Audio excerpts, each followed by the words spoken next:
দাজ্জালের ফিতনা চূড়ান্ত হতে হতে দাজ্জাল যখন চলে আসবে, 40 দিন এই পৃথিবীর ভিতরে দাজ্জাল থাকবে। কয়দিন? এই মাত্র 40 দিনের ভিতরে সারা ওয়ার্ল্ড সে ভ্রমণ করবে। এই 40 দিনের প্রথম দিনটা হবে 1 বছরের সমান, দ্বিতীয় দিনটা হবে 1 মাসের সমান, তৃতীয় দিনটা হবে 1 সপ্তাহের সমান। সাহাবায়ে কেরাম আরজ করলেন, ওগো নবীজি, এই সময়ে আমাদের নামাজের হালত কেমন হবে? একদিন যদি 1 বছরের সমান হয়, তাহলে আমরা কি ওই দিন নামাজটা পড়ব কেমনে? নবীজি বললেন, সময় নির্ধারণ করে নামাজ পড়া লাগবে। দাজ্জাল যদি আপনার আমার যুগে চলে আসে, এই সময়ের সমস্ত পাওয়ার দাজ্জালের হাতে চলে যাবে, এমনভাবে চলে যাবে, দাজ্জাল আসার আগেই আল্লাহ তাআলা প্রথমে বৃষ্টিকে 1 ভাগ কমিয়ে দিবেন। পৃথিবীতে আসা জমিনের উর্বরতাকে আল্লাহ রাব্বুল আলামিন 1 ভাগ কেড়ে নেবেন। এর পরের বছরে 3 ভাগের মধ্যে 2 ভাগই জমিন উর্বরতা হারিয়ে ফেলবে, বৃষ্টি বন্ধ হয়ে যাবে। তৃতীয় বছরে এমন হবে একেবারে বৃষ্টিও বন্ধ, জমিনের আবাদ বন্ধ হয়ে যাবে, খরা লেগে যাবে। এই অবস্থা যখন চলবে, সাহাবায়ে কেরাম আরজ করলেন, ইয়া রাসূলুল্লাহ, তাইলে আমরা খাবো কি? নবীজি বললেন, এই সময়ে ঈমানদারদের খাবার হবে যিকরুল্লাহ, আল্লাহর জিকির আপনি করবেন, আলহামদুলিল্লাহ বলবেন, আল্লাহু আকবার বলবেন, এটাই আপনার রিজিক হিসাবে আল্লাহ যোগ করে দিবেন। সুবহানাল্লাহ। তাহলে আপনি একটু চিন্তা করেন, আজকে আপনি আমি যদি বাঁচতে চাই দাজ্জালের ফিতনা থেকে, সূরা কাহাফটা জুমাবারে তেলাওয়াত করবেন। যারা যারা পড়বেন, এই পড়ার কারণে 1 জুমা থেকে আরেক জুমা পর্যন্ত আল্লাহ রাব্বুল আলামিন নূরানি বানায় দিবেন। দাজ্জালের ফিতনা আপনাকে গ্রাস করতে পারবে না, হেফাজত করবে। বলেন আল্লাহু আকবার। এই আমলটা প্রতিনিয়ত করবেন। সূরা কাহাফের প্রথম 10টা আয়াত মুখস্থ করে ফেলবেন। হুজুর 10টা আয়াত কি মুখস্থ হবে? এই একটু প্রতিদিন পড়তে থাকবেন, দেখবেন 1 মাস পরে দেখেন প্রত্যেক দিন, অথবা মোবাইলের ডিভাইস দিয়ে আপনার শুনে শুনে সাথে সাথে একটু বলার চেষ্টা করেন, দেখবেন আস্তে আস্তে মুখস্থ হয়ে যাবে। এই 10টা আয়াত যারা পড়বে, আল্লাহ রাব্বুল আলামিন ওই গোলামের জন্য দাজ্জালের ফিতনাকে আল্লাহ উঠায় নিবে। বলেন আল্লাহু আকবার। এগুলো আমাদের জন্য হাতিয়ার। জীবনে কোনোদিন যারা আল্লাহর ঘরকে দেখি নাই, এমন কিছু আমল আছে যেই আমলের কারণে আল্লাহ রাব্বুল আলামিন হজ করলে যেমন সওয়াব, তদ্রূপ সওয়াব আল্লাহ পাক বান্দার আমল নামায় দান করে দিবে। সুবহানাল্লাহ। যারা একবার হজ করেছি, ফরজ হজ একবার করেছি, করার পর এই বছর আর যেতে পারি নাই, যাওয়ার তৌফিকও হয়নি। যে আমলগুলো নবী করিম সাল্লাল্লাহু আলাইহি সাল্লাম শিখিয়েছেন, এর মধ্যে 1 নম্বর আমল তাসদীকুন নিয়্যাহ, নিয়তকে পরিশুদ্ধকরণ।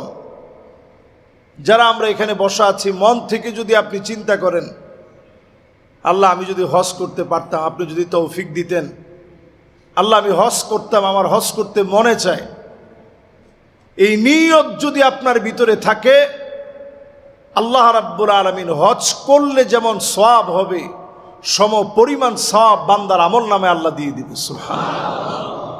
তাহলে 1 নম্বর বিষয়টা হচ্ছে নিয়ত পরিশুদ্ধকরণ। নিয়ত যদি বিশুদ্ধ হয়, ইসলামের অত্যন্ত গুরুত্বপূর্ণ বিষয় হচ্ছে নিয়ত ঠিক করা। আমরা প্রত্যেকে একটা হাদিস আমাদের সবার মুখস্থ, ইন্নামাল আমালু, মাশাআল্লাহ সবাই বলেন তো ইন্নামাল আমালু। দেখেন কার এই হাদিসটা মুখস্থ নাই, সবার মুখস্থ। এই হাদিসটা সহিহ বুখারীতে বারবার আসছে, সহিহ মুসলিমে তাকরার সহ বারবার আসছে। এই হাদিসটার দাম এত বেশি কেন? নিয়ত যার পরিশুদ্ধ হয়ে যাবে, আপনি নিয়ত করলেন যে আল্লাহ আমাকে আপনি শহীদি মৌত দিন। আল্লাহর হাবিব বলেন, মান আরাদা শাহাদাতা বিসিদকিন বাল্লাগাহুল্লাহু মানাজিলাশ শুহাদা ওয়া ইন মাতা আলা ফিরাশিহি। বিছানায় শুয়ে যদি আপনি মারা যান, দুনিয়ার জীবন শেষ যদি হয়ে যায়, বিছানায় শুয়ে থেকেও যদি মারা যান, শহীদি মৌত হিসাবে যিনি সওয়াব দিয়ে দিবেন তিনি কে? বিছানায় শুয়েও যদি আপনার মৌত হয়, তাসদীকুন নিয়ায়ের কারণে, নিয়ত পরিশুদ্ধ হওয়ার কারণে জ্বরের ঘোরে আপনি মারা গেলেন, শহীদি মৌত আল্লাহ রাব্বুল আলামিন জ্বরের ঘোরে আপনাকে দান করে দিবে। সুবহানাল্লাহ বিহামদিহি। এজন্য 1 নম্বর আমল তাসদীকুন নিয়া, নিয়তকে পরিশুদ্ধ করা। আমাদের প্রত্যেকের নিয়ত আছে না আমরা হজ করব ইনশাআল্লাহ? প্রত্যেকের নিয়ত আছে না আমরা আল্লাহর ঘরটা দেখব? প্রত্যেকের নিয়ত আছে না আমরা মক্কা মদিনায় যাব? এই নিয়ত যাদের মনে আছে, চেষ্টা করলেন, সাধনা করলেন, মনের ভিতরে নিয়ত রাখলেন, আল্লাহ রাব্বুল আলামিন হজ করলে যেমন সওয়াব হবে, হাদিস বলছে সম পরিমাণ সওয়াব বান্দার আমল নামে আল্লাহ দান করে দিবে। সুবহানাল্লাহ। 2 নম্বরে মান গাদাব আও রাহা আ'আদাল্লাহু লাহু ফিল জান্নাতি নুজুলা। 5 ওয়াক্ত নামাজের জন্য যখন আপনি বের হবেন, হজ করলে যেমন সওয়াব হবে, সম পরিমাণ সওয়াব বান্দার আমল নামায় মালিক দিয়ে দিবে। 5 ওয়াক্ত নামাজে যারা আসেন, প্রতিনিয়ত যারা মসজিদের দিকে ছুটে আসেন, দৌড়ায় দৌড়ায় যারা মসজিদের দিকে চলে আসেন, সম পরিমাণ হজের সওয়াব যিনি দান করে দিবেন তিনি কে? 5 ওয়াক্ত নামাজ প্রতিনিয়ত প্রতিদিন আপনি পড়তেছেন। কি জিলকাদ মাসে আর জিলহজ মাসে, মুহররম মাসে আর সফর মাসে 5 ওয়াক্ত নামাজ যদি আপনি আল্লাহর জন্য খালিসান লিওয়াজহিল্লাহ দৌড়ায় দৌড়ায় যদি আপনি নামাজের দিকে আসেন, সম পরিমাণ সওয়াব বান্দার আমল নামায় মালিক দিয়ে দিবে। সুবহানাল্লাহ। 3 নম্বর আমল, হজের এই মৌসুমে মসজিদে আপনি আসবেন, আসবেন এই নিয়তে যে মানুষকে কিছু শিখাবো অথবা দ্বীনের কোনো বিষয় শিখব। এই নিয়ত নিয়ে যদি আপনি আসেন, আজরুহু কা আজরিল হজ, হজ করলে যেমন সওয়াব হবে, সম পরিমাণ সওয়াব বান্দার আমল নামে আল্লাহ দিয়ে দিবে। সুবহানাল্লাহ।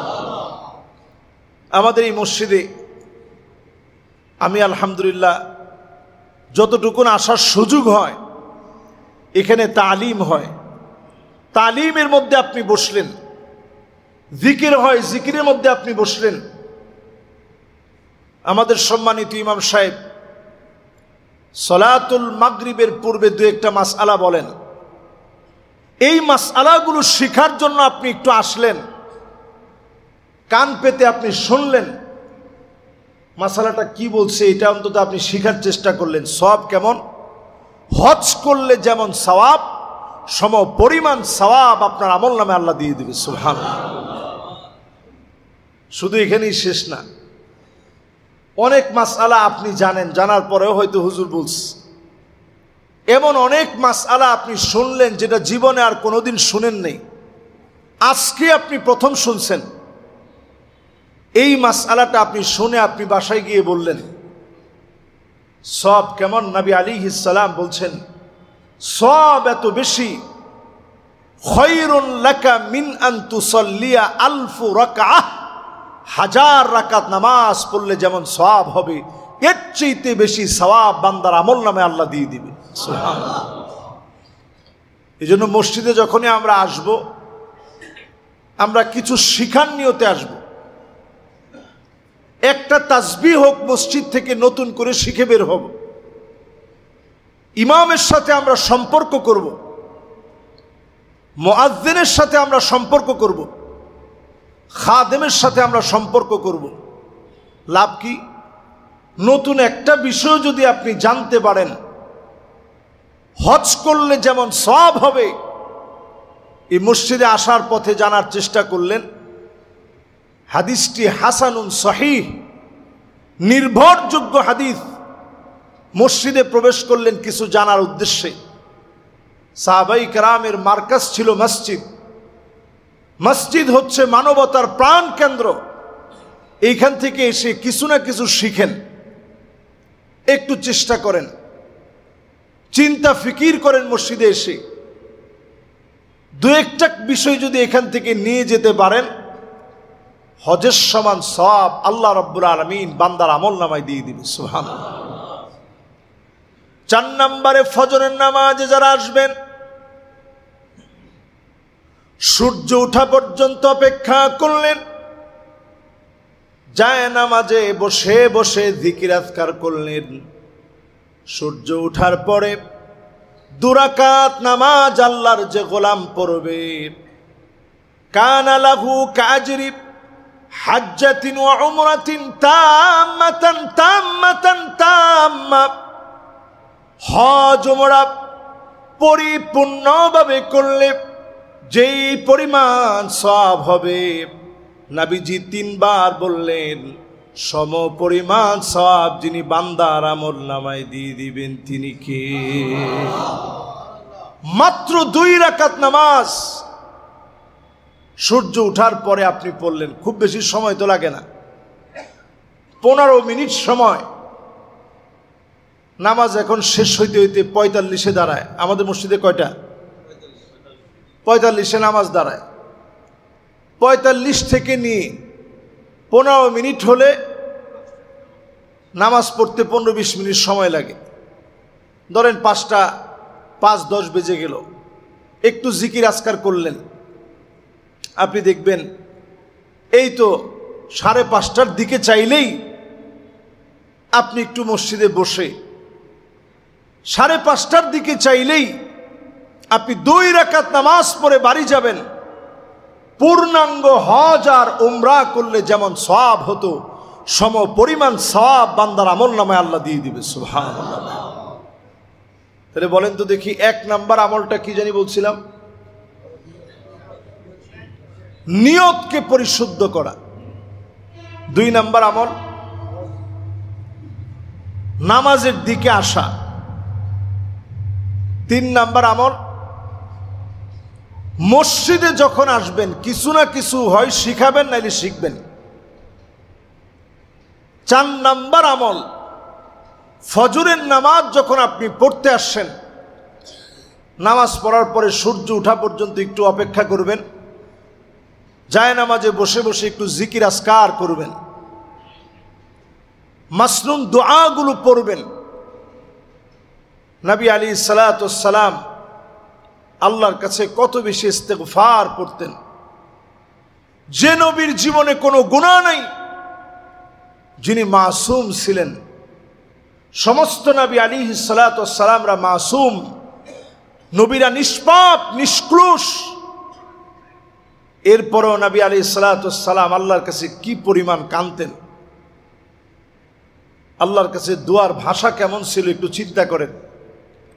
আল্লাহুম্মা ইন্নী আবদুক ওয়া ইবনু আবদিক ওয়া ইবনু আমাতিক নাসিয়াতি বিয়াদিক মাদিন ফিয়া হুকমুক আদলুন ফিয়া কদাউক আসআলুকা বিকুল্লি ইসমিন হুয়া লাক سميت به نفسك أو أنزلته في كتابك أو علمته أحدا من خلقك أو استأثرت به في علم الغيب عندك أن تجعل القرآن ربيع قلبي ونور صدري وجلاء حزني وذهاب همي। নবীজি আল্লাহর কাছে দোয়ার মধ্যে কি বলতেন একটু চিন্তা করেন। একটাবার বলেন না আল্লাহ আপনি আমার ক্ষুধার কষ্ট কেন দিছেন। আল্লাহর কাছে দোয়ার মধ্যে বলতেছে আল্লাহ আমি তো আপনার গোলাম, গোলামের ঘরের গোলাম। আল্লাহ আমার বাপ তো আল্লাহ আপনার গোলাম, আমার মা আপনার গোলাম, আমার চুলের গুচ্ছগুলো আপনার হাতের মুঠোর ভিতরে, আপনার সিদ্ধান্তগুলা মালিক চূড়ান্ত। আমার ব্যাপারে যে ফায়সালা আপনি করে রাখছেন, ফায়সালা চূড়ান্ত হবে, আদালতপূর্ণ হবে। আল্লাহ আপনার যত নাম আছে নামগুলো ধরে ধরে আল্লাহ আপনাকে ডাকতেছে। যত নাম আপনি কিতাবের ভিতরে দিয়েছেন সেই নামগুলো ধরে ধরে আল্লাহ আপনাকে ডাকতেছে। যত নাম আপনার কাছে আপনি গোপন রেখেছেন নামগুলো ধরে ধরে আল্লাহ আপনাকে ডাকতেছি। যত নাম আপনি আপনার কোনো গোলামকে শিখিয়েছেন নামগুলো ধরে ধরে আল্লাহ আপনাকে ডাকতেছি। আল্লাহ আপনার কাছে আমি চাই আনতাজআলাল কোরআন রাবিআ কলবি, আল্লাহ কোরআনকে আপনি আমার হৃদয়ের বসন্ত বানায় দেন। আল্লাহু আকবার। এতগুলো বিষয় বলে নবীজি আল্লাহর কাছে চান কোরআনকে আমার হৃদয়ের বসন্ত বানায় দেন। নূর সাদরি, আমার বক্ষকে আল্লাহ আপনি আলোকিত করে দেন। জালাআ হুজনি, আমার পেরেশানি আল্লাহ আপনি দূর করে দেন। যাহাবা হাম্মি, আল্লাহ আমার দুশ্চিন্তাকে আল্লাহ আমার কাছ থেকে উঠায় নেন। নবীজি এই দোয়া আল্লাহর কাছে করতেন। প্রথমেই চাইছে কোরআন দিয়ে বক্ষটাকে যেন আলোকিত করে দেওয়া হয়। আমরা কয়জন রমজানের পরে অন্তত এক লাইন হলেও কোরআন কারীমের একটা আয়াত তেলাওয়াত করি? এই যে জুমাবার চলে যায়, কয়জন আমরা সূরা কাহাফটা তেলাওয়াত করি?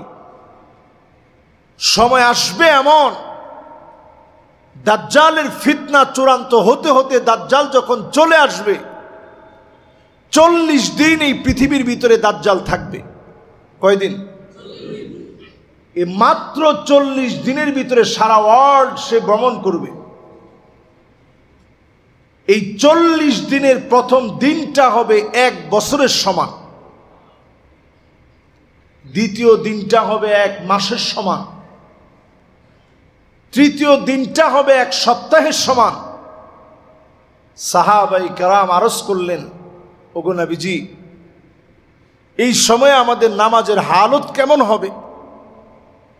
একদিন যদি 1 বছরের সমান হয় তাহলে আমরা কি ওই দিন নামাজটা পড়ব কেমনে?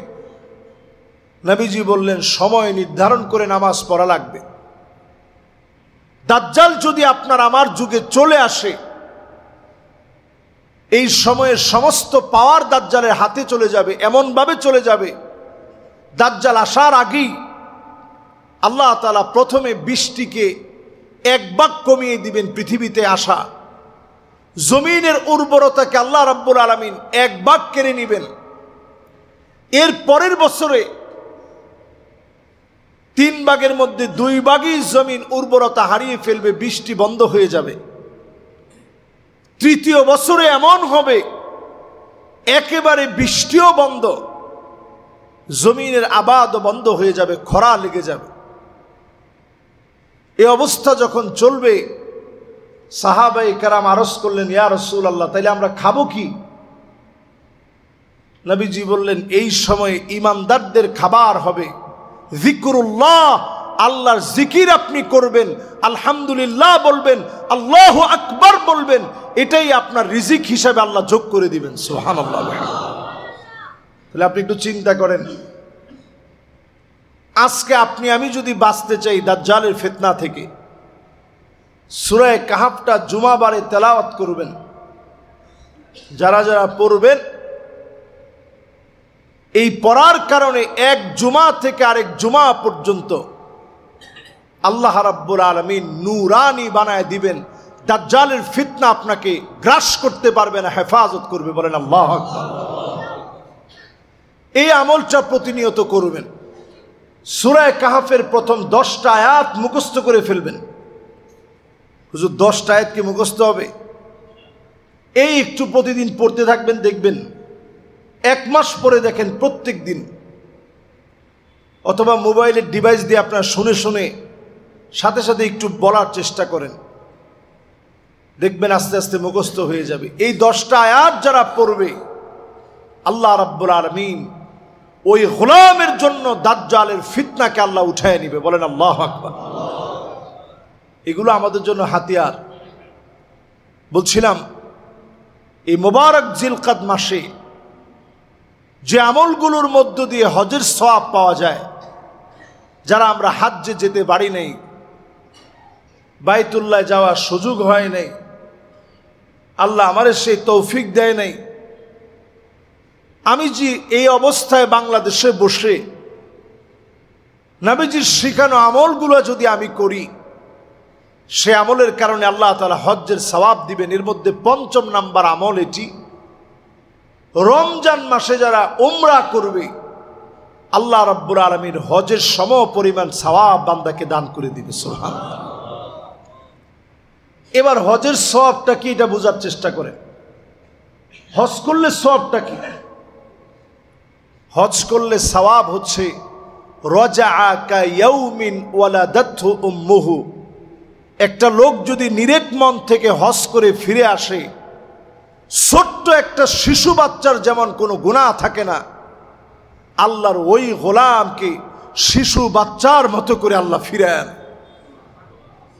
শিশু বাচ্চার জীবনে, সদ্য প্রসূত নবজাতক শিশু বাচ্চার যেমন কোনো গুনাহ থাকে না, হজ করার দ্বারা যিনি বান্দার গুনাহগুলা মাফ করে দেন তিনি কে?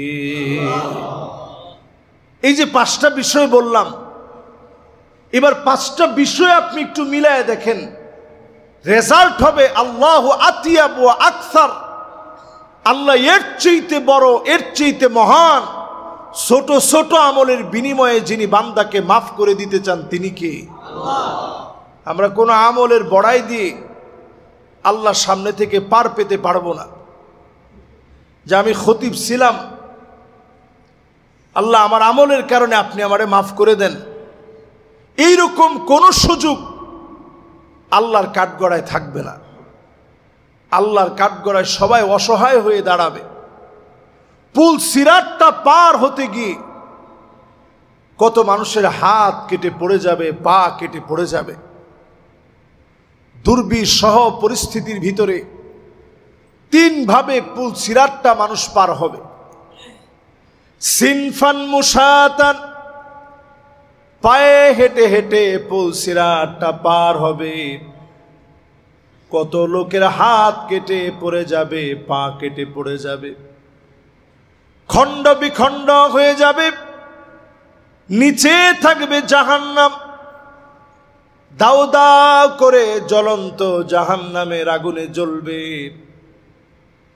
সিনফান রুকবানান, আল্লাহর কিছু গোলামকে সেদিন জান্নাতি আরোহণে মালিক চড়ায় দিবেন। আল্লাহর গোলামটা জান্নাতি আরোহণের ভিতরে চড়বে, চোখের পলকে পার হয়ে যাবে। এমন নূর তার শরীর থেকে বের হবে, নিচ থেকে জাহান্নাম একটা ডাক দিয়ে বলবে, জুজিয়া মুমিন ইন্না নূরাকা ইউতফিউ লাহাবি। ও মুমিন, তুমি দ্রুত চলে যাও, যাদের নূরের কারণে জাহান্নামের আগুন নিভে যাবে।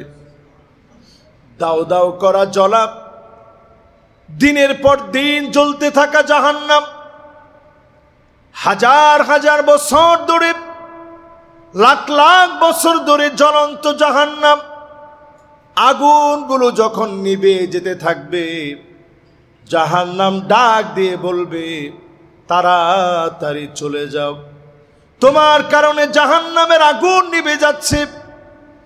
যেই সমস্ত গোলামেরা দুনিয়ার জীবনে অজুর পানি দিয়ে চেহারাকে আলোকিত বানিয়েছে, হতে পারে পুলসিরাতে যিনি আলোকিত বানায় দিবেন তিনি কে? 3 নম্বরে কিছু মানুষের চেহারা নিচের দিকে দিয়ে দিবে, পাগুলো উপরের দিকে দিয়ে দিবে, কেটে খণ্ড বিখণ্ড হয়ে জাহান্নামের দিকে পড়বে। আল্লাহ নবী পুলসিরাতের কিনারায় দাঁড়ায় দাঁড়ায় কানবে আর ডেকে ডেকে বলবে, ইয়া রব্বি সাল্লিম, ইয়া রব্বি সাল্লিম। ও মালিক, আমার উম্মতদেরকে একটু দয়া করেন, উম্মতদেরকে একটু মায়া করেন। উম্মতের কান্ডারি নবী, রাহমাতুল লিল আলামিন নবী আল্লাহর কাছে যখন দোয়া করবে, উম্মতদেরকে যিনি মাফ করবেন তিনি কে? সম্মানিত হাজিরিন, তার মানে বোঝা যায় ইসলামের সকল বিষয়গুলো আল্লাহ তাআলা দিয়েছে। আপনাকে আল্লাহ ক্ষমা করতে চান, যে হজে গেছেন সে ক্ষমা পাবে, যে যেতে পারেন নাই তার জন্য আল্লাহ ক্ষমার দরজা রেখেছেন। আপনি আজকে আল্লাহর কাছে আসেন, আজই আপনি আল্লাহর কাছে মাপ চাইলে মাপ পাবেন, এটা মনে করে আপনি আল্লাহর কাছে আসেন। রাত্রে আসেন, দিনে আসেন, যখন আসবেন, এই মুহূর্তে যদি আপনি সিদ্ধান্ত নেন, আল্লাহ আমি আপনার কাছে মাপ চাই, আল্লাহ আপনি আমারে মাফ করে দেন, এই মুহূর্তে যদি আপনি সিদ্ধান্ত নেন, আল্লাহ আমি গুনাহ ছেড়ে দিলাম, আজকে থেকে নামাজি হলাম, আজকে আল্লাহ আপনারে মাফ করবে। শুধু মাফ করবে না, হতে পারে বিগত দিনের সব যিনি মাফ করে দিবেন তিনি কে? এই জন্য একটা বিষয় খুব খেয়াল রাখা, বান্দার হক যেন কোনোভাবে নষ্ট না হয়। আমার অপর মুসলিম কোনো ভাইয়ের কোনো হক যেন আমরা নষ্ট না করি। দিন দিন আমরা অমানুষ হয়ে যাচ্ছি প্রযুক্তির এই যুগে। গতকালকে সোশ্যাল মিডিয়াতে একটা বিষয় আমরা সবাই দেখেছি, বাপ মা এবং চাচি মিলে 15 বছরের একটা মেয়ে সামান্য জমি জমা দখল করার নিমিত্তে আরেকজনকে কেমনে দোষী বানানো যায়, এই জন্য নিজের মেয়েরে মেরে তারপরে এলাকাবাসীর নামে মামলা দিয়েছে। রাত্রে মেয়েটারে ঘুমের থেকে উঠায় নিয়ে যেই জমি নিয়ে বিরোধ, ওই জমিতে নিয়ে সন্তানকে হত্যা করেছে। কিয়ামতের আগে আর কি দেখা বাকি আছে? এই দৃশ্যগুলো দেখলে আমার কাছে মনে হয় আর তো কোনো বাকি নেই। সন্তানের হাতে মা বাপ শহীদ হয়ে যাচ্ছে। যেই মা বাপ নিজে না খেয়ে সন্তানের খাওয়ায়, যেই মা বাপ নিজের শখ আহ্লাদ বাদ দিয়ে সন্তানের শখ আহ্লাদ পূরণ করার চেষ্টা করে, সেই মা বাপ সামান্য সম্পদের জন্য সন্তানকে মেরে ফেলল। এই যদি হয় অবস্থা, আল্লাহর আদালতে এই সমাজ পরিবর্তনের জন্য যদি আমরা চিন্তা না করি, কেমন করে জবাব দিব বলেন? ভয়াবহ এই সময়ের ভিতরে নিজেরই যদি আপনি আল্লাহর গোলাম মনে করেন, দূরে থাকার কোনো সময় আর এখন নাই। সারা দুনিয়ার ভিতরে যে বৈপ্লবিক পরিবর্তন সাধিত হচ্ছে, সামনের সময়টা মুসলমানদের সময়, এটা আপনি নিশ্চিত থাকেন। আগামীর দিন, আগামীর সময় মুসলমানদের সময়। মুসলমানদের এই দুর্দিন থাকবে না। অবশ্যই যিনি মুসলমানদেরকে বিজয়ী করবেন তিনি কে? এই জন্য চারিত্রিক পরিবর্তনের দরকার, নামাজি হওয়া দরকার। নবী আলাইহিস সালাতু ওয়াস সালাম বলছেন, হাত্তা তুত্তাখাযাল মাসাজিদু তুরুকা, কিয়ামতের আগে মসজিদ অনেক হবে, মসজিদের সামনের রাস্তা দিয়ে মানুষ হেঁটে হেঁটে চলে যাবে, নামাজি খুঁজে পাওয়া যাবে না। ওই রাস্তা ব্যবহার করবে কিন্তু নামাজের দিকে আসবে না। এখন এই হাদিসের বাস্তবতা মিলায় দেখেন, মসজিদের সামনে বিরাট বিরাট রাস্তা, হাজারো পথিক চলে যাচ্ছে, কিন্তু নামাজ পড়ার জন্য আল্লাহর অসংখ্য গোলাম দায়িত্ব মনে করে আসে না। নামাজ যে আমার পড়া দরকার এটা অনেকের উপলব্ধির ভিতরেই নেই। অনেকে মনে করেন যে হুজুর সপ্তাহে একদিন তো পড়ি, সপ্তাহে একদিন পড়েন, এটা কোনো আলহামদুলিল্লাহ লস নাই, পড়তেছেন লাভ আছে, নিরুৎসাহিত করার কোনো সুযোগ নেই। তবে আল্লাহ তাআলা সপ্তাহে একদিন নামাজ দেন, এটা অন্য কোনো ধর্মের মতো না। আপনি সব সময় একটা কমিউনিকেশনের মধ্যে থাকবেন। যখনই আপনি নামাজ পড়বেন, সূরা ফাতিহা তেলাওয়াত করতেছেন, আলহামদুলিল্লাহি রাব্বিল আলামিন, এই যে তেলাওয়াতটা শেষ করলেন, দুনিয়ার কেউ কোনো জবাব দেয় নাই, সরাসরি যিনি আপনার এই তেলাওয়াতের পরে জবাব দিয়েছেন তিনি কে? আল্লাহ জবাব দিয়ে বলে, হামিদানি আব্দি, আমার বান্দা আমার প্রশংসা করল। আল্লাহু আকবার। আপনি আল্লাহর কি প্রশংসা করবেন? আসমান আর জমিন আল্লাহর কুদরতি ক্ষমতার সামনে একটা খারদাল, একটা দানা পরিমাণ। সে আল্লাহ আপনার কথার জবাব দিচ্ছে আর বলতেছে, গোলাম আমার প্রশংসা করল। আপনি যখন পড়বেন আর রহমানির রহিম, আল্লাহ পাক আবার জবাব দেয়। আল্লাহ বলে, আসনা আলাইয়া আব্দি, আমার বান্দা আমার সানা গাইল, গুণ কীর্তন করল, আমি আমার বান্দার উপরে খুশি হইলাম। আপনি যখন বললেন মালিক ইয়াউমিদ্দিন, আল্লাহ আবার জবাব দিয়ে বলে, মাজ্জাদানি আবিদি, আমার বান্দা আমার মর্যাদা বাড়ায় দিল। আল্লাহু আকবার। আচ্ছা, আমি আল্লাহর কি মর্যাদা বাড়াবো? আল্লাহ বলে, আমার গোলাম আমার মর্যাদা বাড়ায় দিল। আপনি যখন পড়বেন ইয়্যাকা না'বুদু ওয়া ইয়্যাকা নাস্তাঈন, আল্লাহ বলেন, হাযা বাইনি ওয়া বাইনা আবদি, এটা আমার মাঝে আর আমার বান্দার মাঝে। গোলাম যদি আমার ইবাদত করে, আমি আল্লাহ তার সাহায্যের জন্য যথেষ্ট। বলেন আল্লাহু আকবার।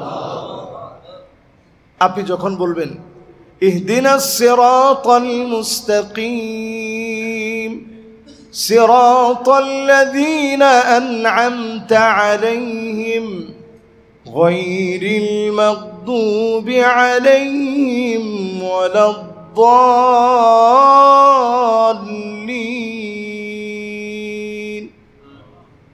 এতটুকুন যখন আপনি বললেন, আল্লাহ আরেকটা জবাব দিয়ে বলে, হাযা বাইনি ওয়া বাইনা আবদি ওয়া লিআবদি মা সাআল, এটা আমার আর আমার গোলামের মাঝে, আমার গোলাম যা চাবে আমি আল্লাহ তা তাকে দান করে দেব। সুবহানাল্লাহ।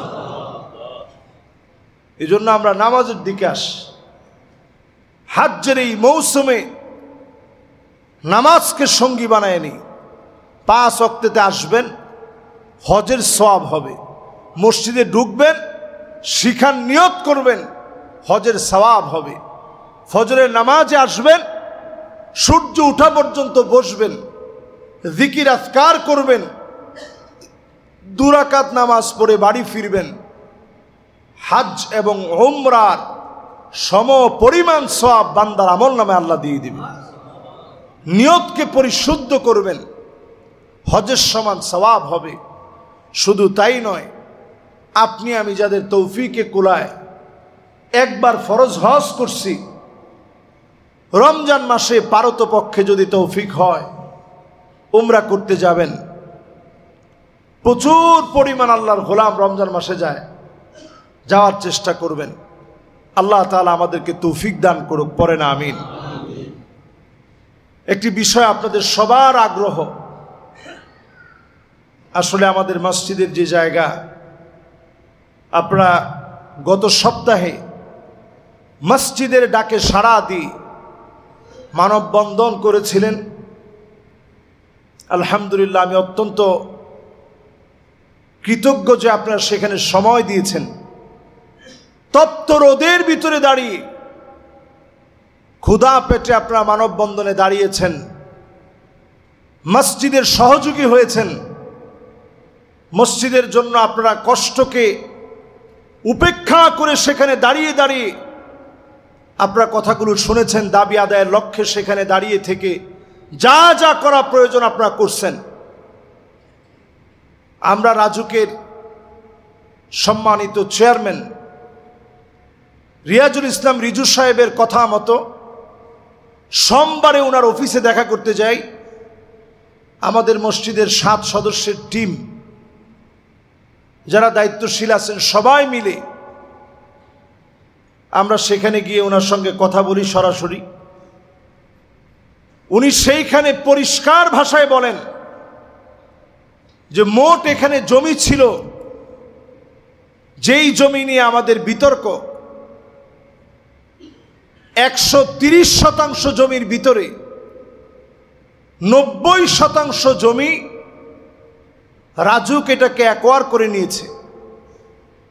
বাকি 40% জমি তিনি আমাদেরকে বুঝিয়ে দিতে বলেছিলেন। সোমবারে আমরা সেখানে যাওয়ার পর মঙ্গলবারে তিনি লোক পাঠালেন। কথা ছিল তিনি লোক পাঠাবেন 8:30টার দিকে। তারা এখান থেকে মাপজোক শেষ করে এরপরে অফিসে যাবেন। হঠাৎ করে ফোন দেওয়া হয় যে 8:30টায় আসতে পারবে না, ওনারা 2:30টার দিকে আসবে। সেই 2:30টার দিকে না এসে ওনারা আসেন 4টার দিকে। এখন আপনারাই বলেন, এই বিশাল জায়গা মাপার জন্য একটা সময় নিয়ে তো আসতে হবে। আমরা আমাদের মসজিদের পক্ষ থেকে 2 জন সার্বিয়ারকে রেখেছিলাম। ওনারা ঠিকই 2:30টার সময় চলে আসছেন, কিন্তু রাজুক আসেনি। রাজুকের লোকজন আসছে 4টা বাজিয়ে। এরপরে মাপজোক শুরু করছে, শুরু করে সমাপ্তিতে যেতে পারে নাই। রাজুকের চেয়ারম্যান সাহেব তিনি গতদিনও ফোন দিয়ে আমাকে বলছেন যে মাপটা অসম্পূর্ণ হয়েছে, পরিপূর্ণ হয় নাই। ওনারা আমাদেরকে বলে আমরা জায়গা ঠিকই পাবো, তবে এই জায়গায় না, পাশে পাবো। আপনারা যে ডুবাটা দেখতেছেন, ওনারা ওই ডুবাটা দেখিয়ে বলে যে আপনারা এই জায়গায় পাবেন। আমাদের কথা এই ক্ষেত্রে পরিষ্কার, আমরা যেই জায়গায়, যে দাগ থেকে আমরা জায়গা পাবো, ওই দাগ থেকে আমাদের জায়গা বুঝায় দেওয়া লাগবে। ঠিক কিনা বলেন? আপনারা কি আমার সাথে কথায় একমত? সুতরাং আমরা আজকের মিডিয়ার ভাইদের সামনে পরিষ্কারভাবে বার্তা দিতে চাই, রাজুকের সম্মানিত চেয়ারম্যানের প্রতি সর্বোচ্চ সম্মান রেখে আমরা বলতে চাই, আগামী রবিবার তিনি আবার লোক পাঠাবেন বলছেন। ডিসি অফিসের একজন সার্ভেয়ার এবং রেলওয়ের সার্ভেয়ার সহ রাজুকের সার্ভেয়ার থাকবে, আমাদেরও সার্ভেয়ার থাকবে। আমরা চাই সরকারি প্রতিষ্ঠান হিসাবে রাজুক অনেক ভালো ভালো কাজ করে, মসজিদও তারা নির্মাণ করে। তারা যেন মসজিদের জায়গায় কোনো একটা কোম্পানিকে বাঁচানোর জন্যে মসজিদের হক নিয়ে যদি তারা তালবাহানা করে, এই তালবাহানাকে আমরা ছাড় দিব না ইনশাআল্লাহ। মসজিদ হচ্ছে আল্লাহর ঘর, এর জায়গা রক্ষার দায়িত্ব আমাদের সকলের। আমরা প্রত্যেকেই মুসলিম হিসাবে আমরা আমাদের জায়গা ফিরে পেতে চাই। রাজুকের চেয়ারম্যানের প্রতি আবারও শ্রদ্ধা জানিয়ে, সম্মান জ্ঞাপন করে, উনি যেই তো বারবারই মসজিদের পক্ষে থেকে কথা বলতে চান, আমি মিডিয়ার মাধ্যমে পরিষ্কার এটা বলতে চাই, আমরা আমাদের মুসল্লিরা সহ মসজিদের হকের ব্যাপারে আমরা সবাই সজাগ আছি। এমন কোনো বিষয় আমরা দেখতে চাই না যেটার কারণে মুসল্লিরা বাধ্য হবে কঠোর অবস্থান নিতে, বরং আমরা শান্তিপ্রিয়ভাবে মসজিদের জায়গা মসজিদকে ফিরায় দেখ, এটা তাদের কাছে আমরা দাবি জানাচ্ছি, ঠিক কিনা বলেন? ইনশাআল্লাহ আগামী রবিবার ওনারা যেহেতু সময় দিয়েছেন, টাইম দিয়েছেন, আমরা সেই পর্যন্ত অপেক্ষা করি। এবং আরেকটি বিষয় আপনাদেরকে আমরা জানায় রাখতে চাই, পাশেই আমাদের চাইনা প্রজেক্টের ভাইয়েরা আছে, ওনাদের সাথে আমাদের কোনো দ্বন্দ্ব নাই এবং ওনাদেরকে ব্যথা দিয়ে আমরা একটা কথাও বলতে চাই না। ওনারা আমাদের দেশের মেহমান, সর্বোচ্চ সম্মানটুকুন আমরা দিতে চাই। ফালইউকরিম দাইফাহু, একজন ইমানদারের কাজ হচ্ছে মেহমানকে সম্মান করা। আমরা চাইনা প্রজেক্টের কারোর সঙ্গে আজ পর্যন্ত খারাপ ব্যবহার করি নাই, এমনকি করিম গ্রুপের কারোর সঙ্গেও আজ পর্যন্ত আমরা একজনও খারাপ ব্যবহার করি নাই, গালিগালাজও করিনি। হক পাওয়ার জন্য যতটুকুন আমাদের প্রয়োজন, যেহেতু এই মসজিদে মিডিয়া আসে, আমরা মিডিয়ার সামনে কথাগুলো বলতে চাই।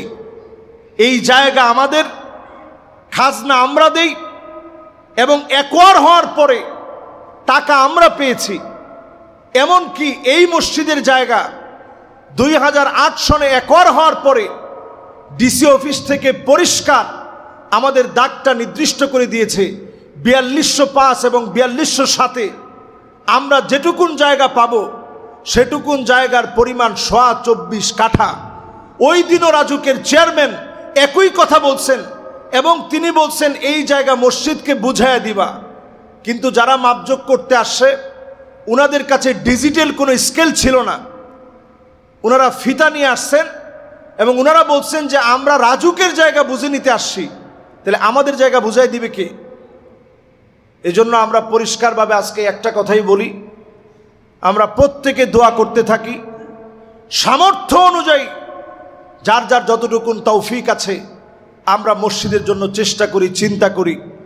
যতটুকুন যার সুযোগ আছে এই বিষয়টা প্রচার করে ছড়িয়ে দেই, যাতে করে সর্বোচ্চ মহল পর্যন্ত এই বিষয়টা যেন ছড়িয়ে যায়, মসজিদ যেন তার অধিকার থেকে বঞ্চিত না হয়। আল্লাহ তাআলা যেন আমাদেরকে মসজিদের পক্ষ হয়ে হকের পক্ষে কাজ করার তৌফিক দান করেন, পড়েন আমিন। ওয়া আখিরু দাওয়ানা আলহামদুলিল্লাহি রাব্বিল আলামিন।